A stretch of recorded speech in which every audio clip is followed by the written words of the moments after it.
Hello, everybody. Welcome back to the L1 show, Links with Friends. Today is June 13th. It's Friday, so that means AI and nonsense stories for the end of the week.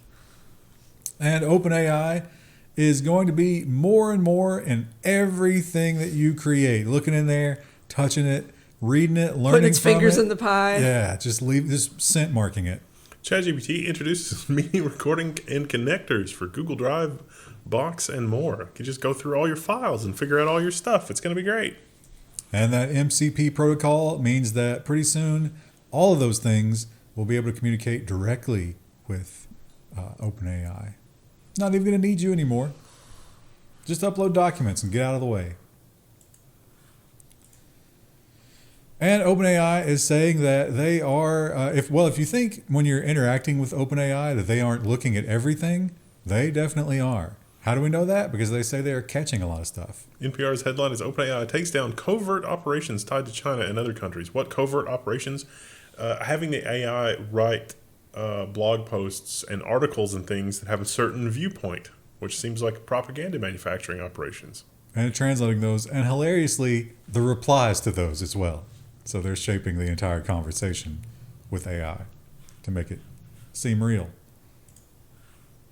It is wild. I've noticed in our comments that sometimes when people don't pay attention, like somebody will reply with something dumb, and then a lot of other people will be like, "Oh yeah," and it's just like we covered that. Like that's okay.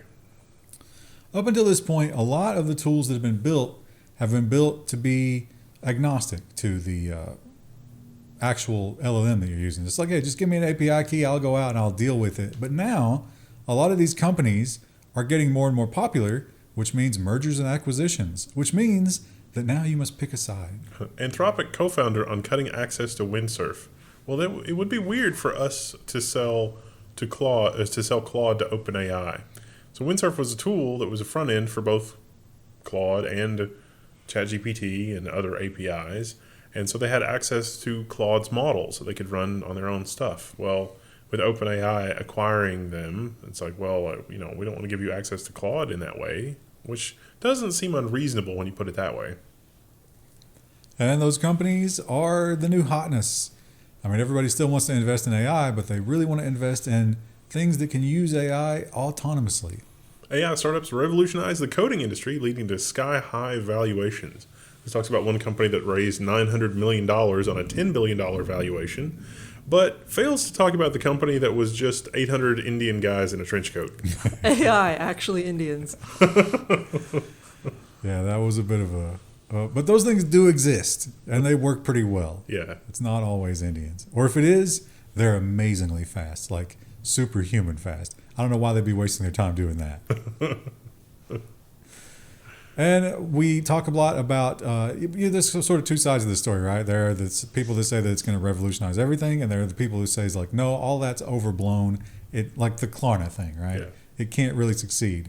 But this might be a point in the other column. The Wall Street Journal's headline is how Morgan Stanley tackled one of coding's toughest problems. The finance giant built its own AI tool to modernize legacy code, something it said that existing tools on the market still struggle with. So, engagement challenge, is there anybody in our audience that worked on this or adjacent to this? How much of this is fluff and how much of it is reality?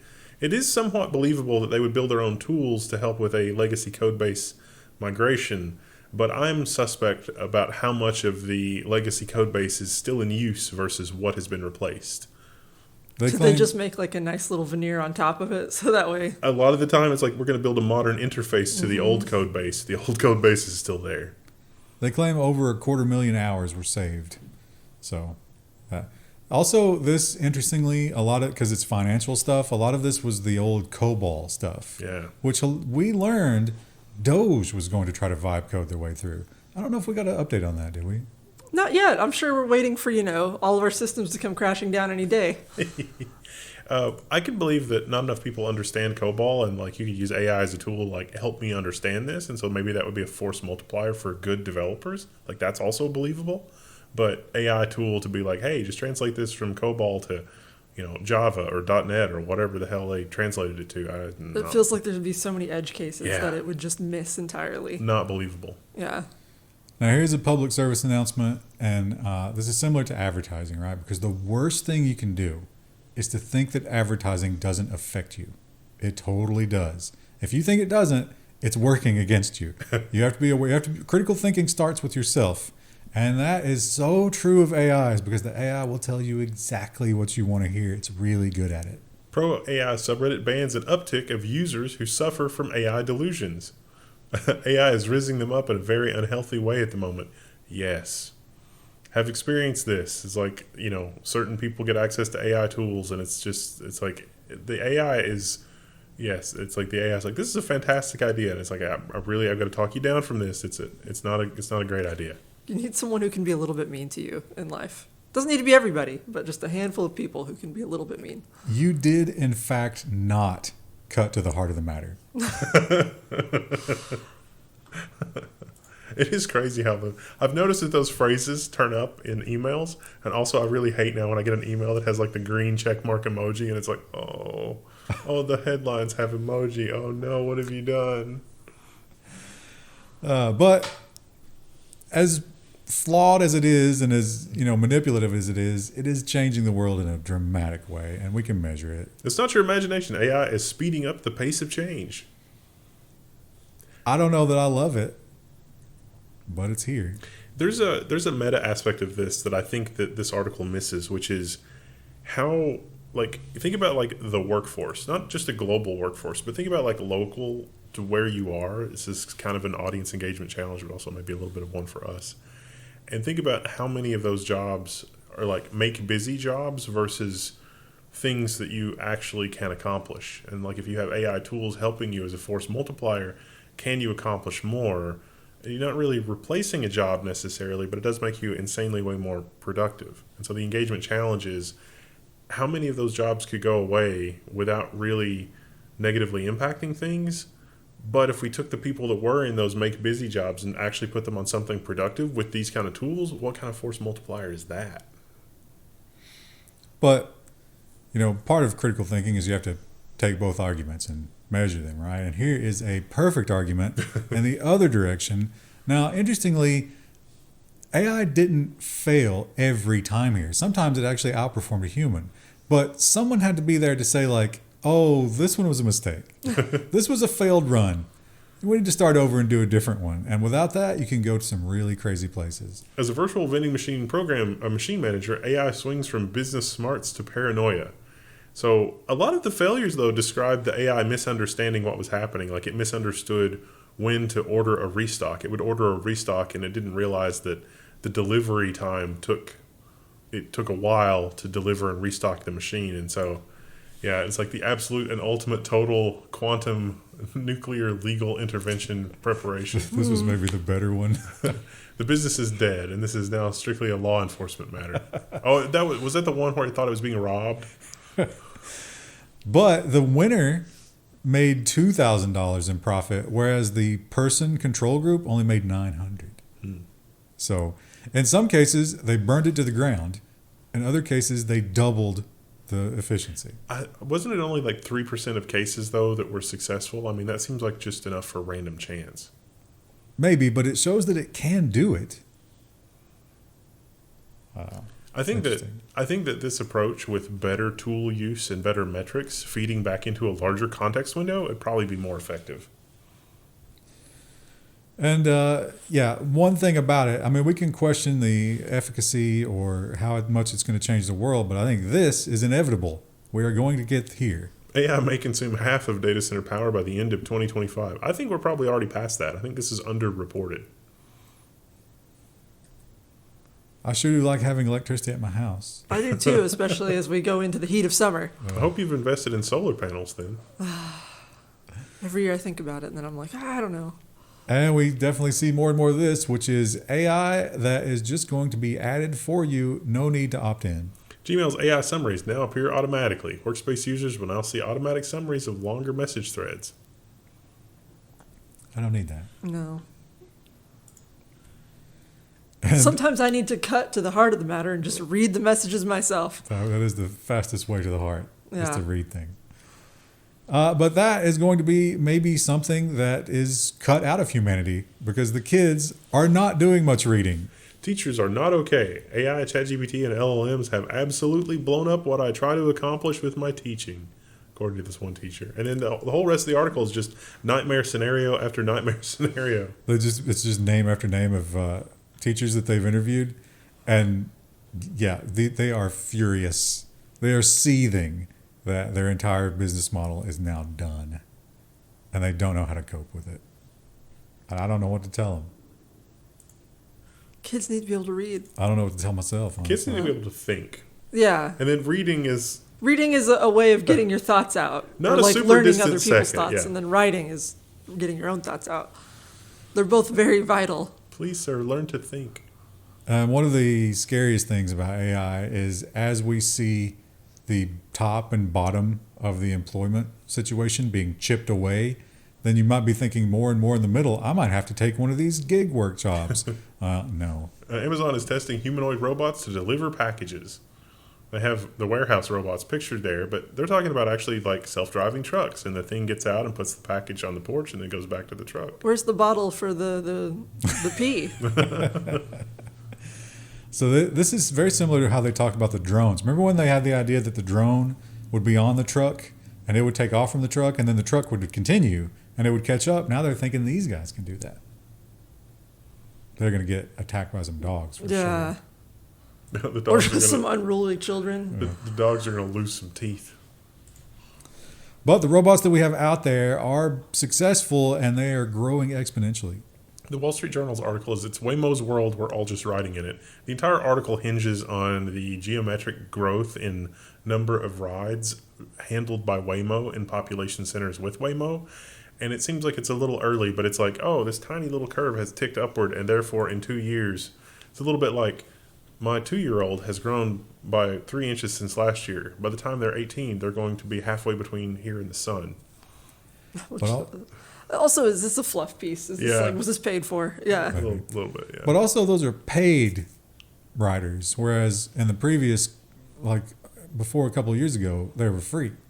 So now they are actually making money. People are willing to pay for it, which is a big step. And this maybe is a big step. They were not that impressive, honestly. They were kind of flailing around, couldn't really do much. This is just battle bots. But there was one knockout. China just held the first ever humanoid robot fight. There's videos of it on the internet. And it's probably not propaganda. It's probably just farting around with interesting robotic technology. Talk to me when one of them's wielding a knife. I mean, we could make that happen tomorrow. I think they've done that on BattleBots. Didn't one of them just have a knife? Yeah. But they would not be very susceptible to knife attacks. Also, that would be very expensive. Blendo was insanely dangerous. And F's in the chat for Japan.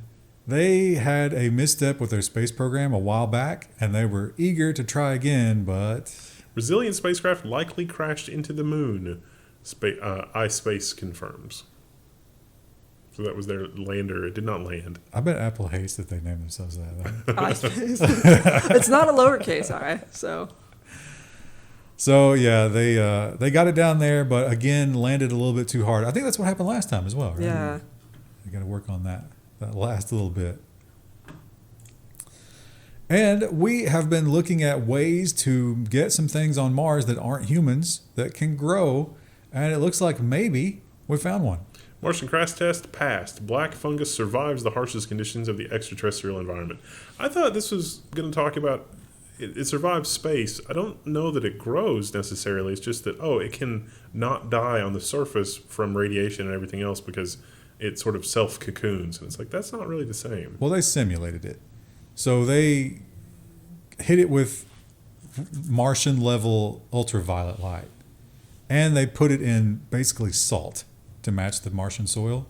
And this fungus was so hardcore, it only went down 20%. It still had 80% viability. And they're thinking if we just threw this onto Mars, it would start to propagate. It would be awesome if we could terraform Mars. I don't know that black fungus is going to terraform. No, it's like Planet Crafter. That's your first step into, We've accidentally made Mars uninhabitable because everything is covered in black fungus. It's uninsurable. But yeah, things are bad. I don't know if going to Mars will help with this. Consumers are financing their groceries. What does that say about the economy? The increased use of buy now, pay later loans may signal shifting consumer habits, but could also be a troubling sign of financial stress. Consumer habits is such a Eating. weasel word. Yeah. Eating is a consumer habit. The other thing that you got to think about here is that we have pretty good metrics on this, and a lot of people aren't paying later.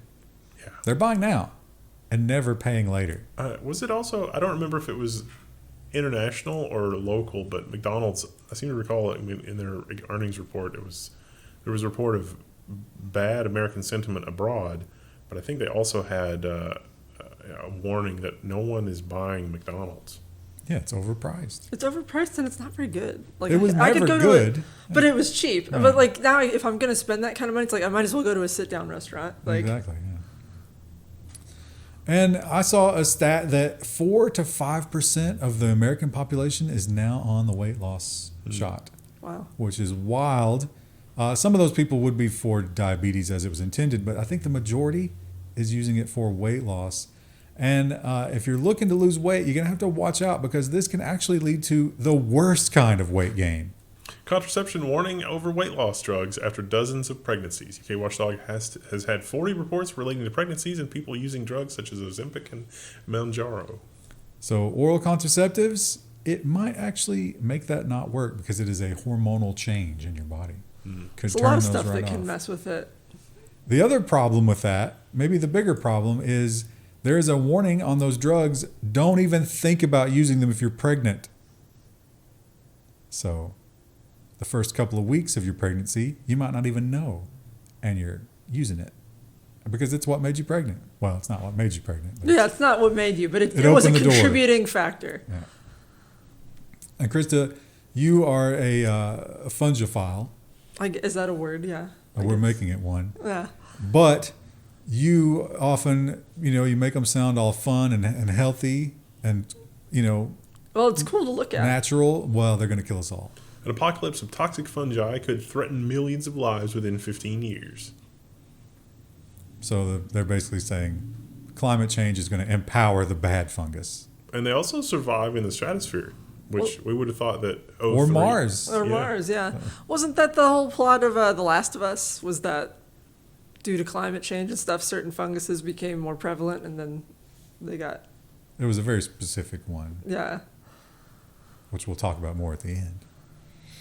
And boy, do I love these Indian doctors. They have some quotes, man. We make pregnant women eat cow dung and urine paste to ensure a normal delivery. Really, people just don't care about learning about how women's bodies function, do they? They're like, no, this will certainly work. It wasn't just women's bodies because they pointed out that this man had slathered. We talked about the phone earlier. This fella slathers his phone with cow dung. And they said, why would you do that? And he said, well, if I don't do this, the radio frequencies will hurt me. And he was able to prove it by having another guy hold his phone and measuring something.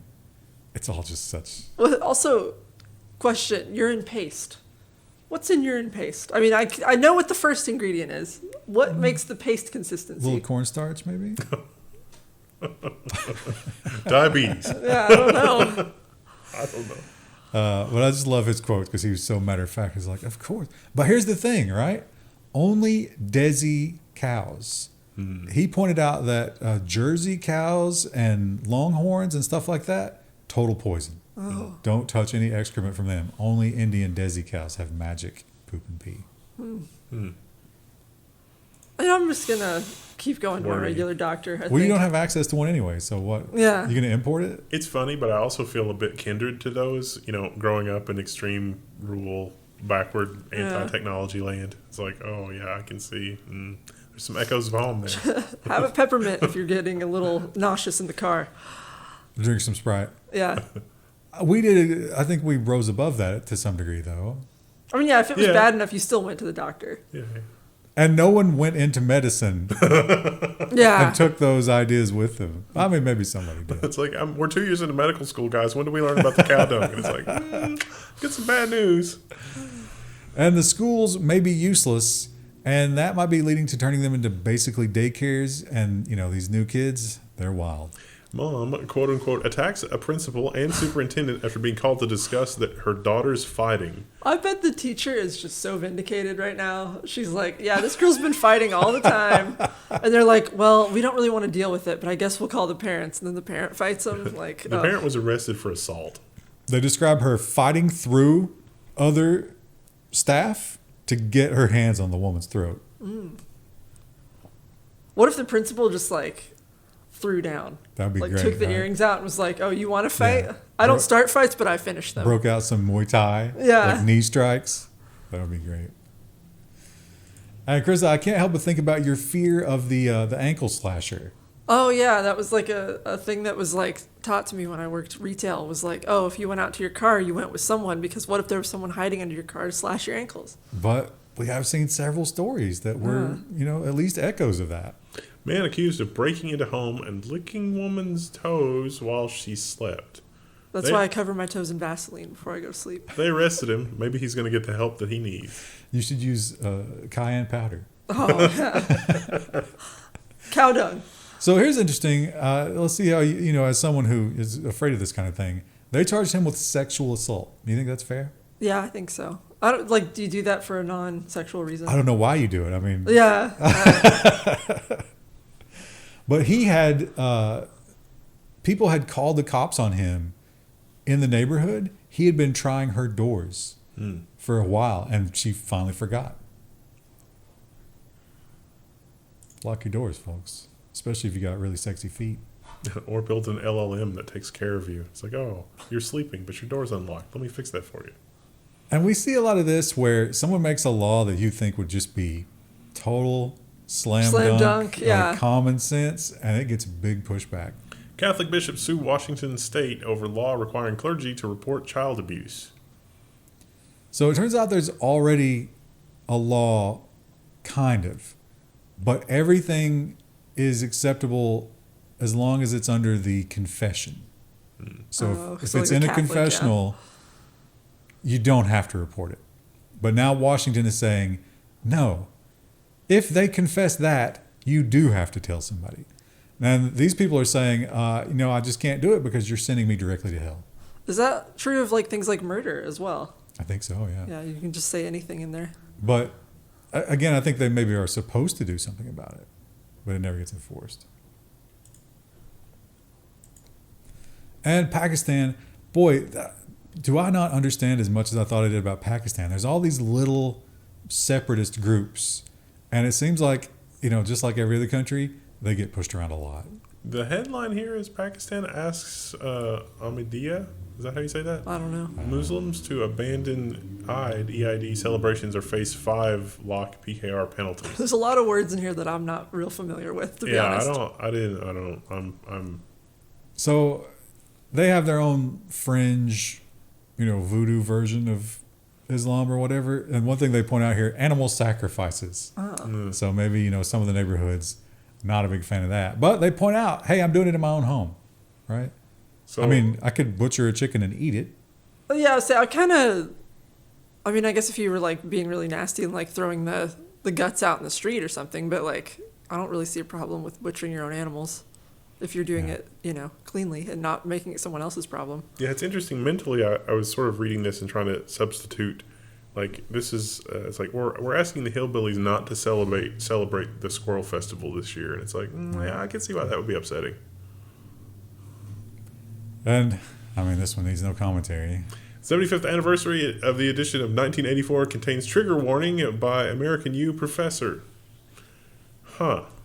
So It should just say you live in this reality. This is now a documentary. Thomas Pynchon wrote the original intro to this edition, the preface. But Dolan Perkins Valdez, they decided she should write one because, you needed to make it more modern. And she pointed out that there are only white people in this book, and it's really not fair to minorities. And a lot of things they say are unfair. I think she missed the main idea. Yeah. There she is. And they actually published that. That's something. And our pets are aging, Krista. Oh yeah, so am I. It's just, they're going to go, they might not, but Yeah, you don't know. presumably. We need to subscribe to Ray Kurzweil's newsletter. Does he have a program for cats? I don't think he does. I don't know if I want to put my little peanut brains in the singularity. No. That might just be a waste of data. But a lot of people do feel that way. And in some industries, it's not just the love of your pet, but the value of your pet. Inside the creepy, surprisingly routine business of animal cloning. Really and truly, a horse can be alive forever. Forever and ever.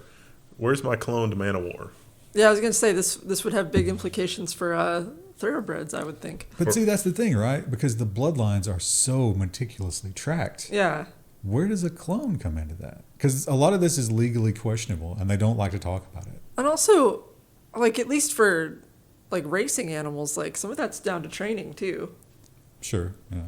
Like, they're athletic animals. Now, here's the other really scary thing. I learned this when I was learning about chicken shows.